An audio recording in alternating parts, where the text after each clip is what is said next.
السلام علیکم دوستو۔ ایک یہودی کو نبی کریم صلی اللہ علیہ وسلم سے چند دینار واپس لینا تھا۔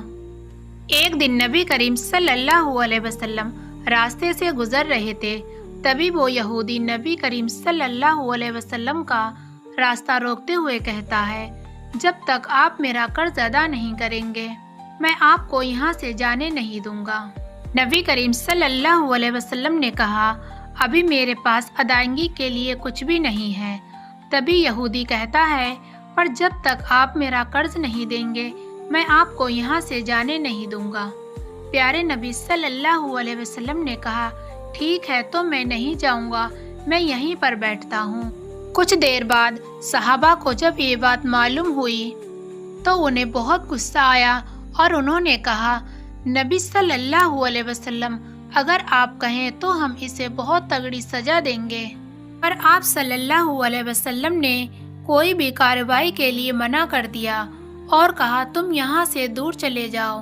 سبھی صحابہ نبی کریم صلی اللہ علیہ وسلم کا فرمان سن کر وہاں سے چلے گئے۔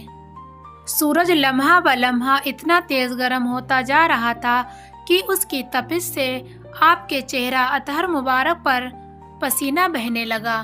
پھر بھی آپ نے نہ ہی اس یہودی پر غصہ کیا اور نہ ہی اس سے کچھ کہا۔ آپ پورے دن وہیں بیٹھے رہے۔ ظہر، عصر، مغرب آپ نے ساری نمازیں وہیں پر ادا کی، یہاں تک کہ آپ نے رات بھی وہیں پر بسر کی۔ کچھ صحابہ وہاں پر آ گئے اور اس یہودی کو ڈرانے دھمکانے لگے۔ تبھی پیارے نبی صلی اللہ علیہ وسلم نے کہا، تم اس کے ساتھ یہ کیسا سلوک کر رہے ہو؟ تبھی کچھ صحابہ بولے، یا رسول اللہ، اس کی اتنی جرأت کہ آپ کے ساتھ یہ ایسا سلوک کریں؟ تبھی پیارے نبی صلی اللہ علیہ وسلم نے کہا، میرے رب نے مجھے اس لیے نہیں بھیجا کہ میں کسی سے بدسلوکی کروں یا کسی پر ظلم کروں۔ تبھی کچھ دن نکلا اور یہودی نے کلمہ پڑھتے ہوئے کہا، میں اپنی دولت کا کچھ حصہ راہ خدا میں دیتا ہوں۔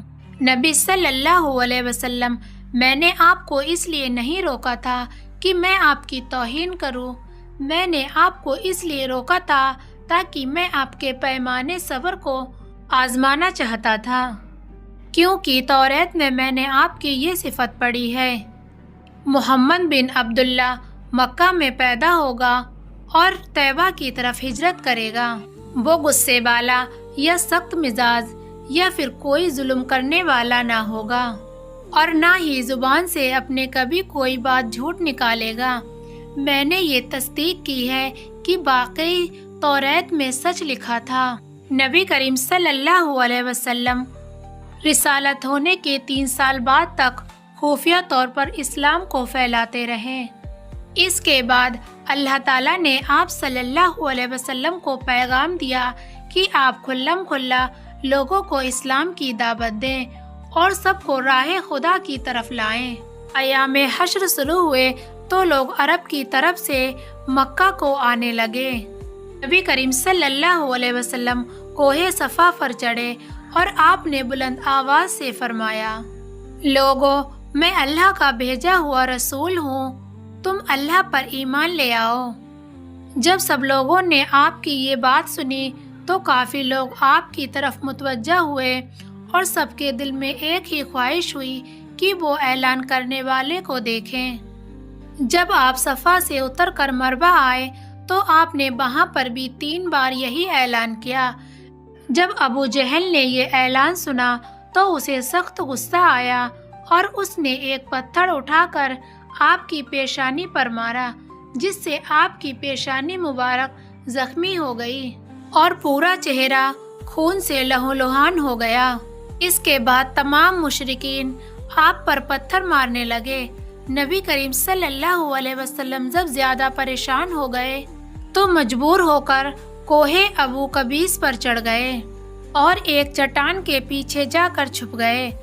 مشرکین نے آپ کو ڈھونڈا، پر اللہ کی رحمت سے آپ انہیں نہ دکھے اور وہ لوگ ناکام ہو کر واپس چلے گئے۔ اسی درمیان ایک شخص نے حضرت علی علیہ السلام کو اس واقعے کی اطلاع دی اور کہا، آپ صلی اللہ علیہ وسلم مارے جا چکے ہیں، نعوذ باللہ۔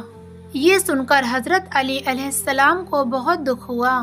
آپ ام المومنین حضرت خدیجہ الکبریٰ سلام اللہ علیہ کے پاس آئے اور کہا، میں نے سنا ہے کہ مشرکین نے رسول خدا صلی اللہ علیہ وسلم پر سنگباری کی ہے، اور کچھ لوگوں کا کہنا ہے کہ نبی صلی اللہ علیہ وسلم شہادت پا چکے ہیں۔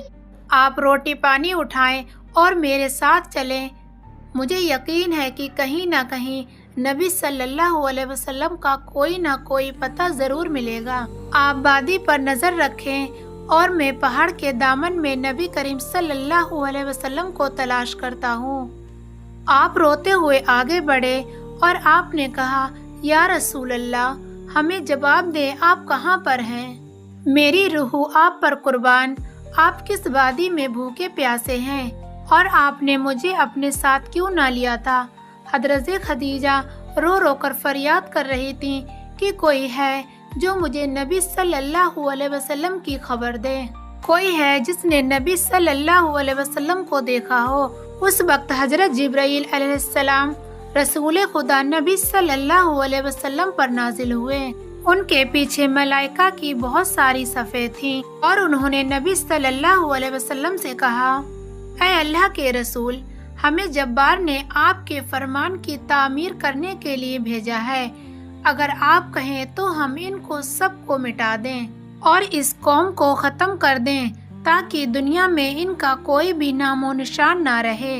نبی کریم صلی اللہ علیہ وسلم نے فرمایا، میں نبی رحمت بنا کر بھیجا گیا ہوں، میں عذاب انتقام کا حامی نہیں ہوں۔ پروردگار میری قوم کو معاف کر دے، وہ ابھی مجھ کو جانتے نہیں ہیں۔ حضرت جبرائیل علیہ السلام نے کہا، اے اللہ کے رسول، خدیجہ آپ کو تلاش کر رہی ہیں۔ خدیجہ کے رونے نے آسمان کے فرشتوں کو رلا دیا ہے۔ آپ انہیں جواب دیں، خدا کی طرف سے اور ہماری طرف سے انہیں سلام پہنچائیں اور انہیں جنت کی بشارت دیں۔ نبی کریم صلی اللہ علیہ وسلم نے حضرت علی اور خدیجہ کو صدا دی اور دونوں کو اپنے پاس بلایا۔ دونوں پاک شخصیت آپ کے پاس آئے اور انہوں نے آپ کی پیشانی پر پٹی باندھی اور انہیں گھر پر لے گئے۔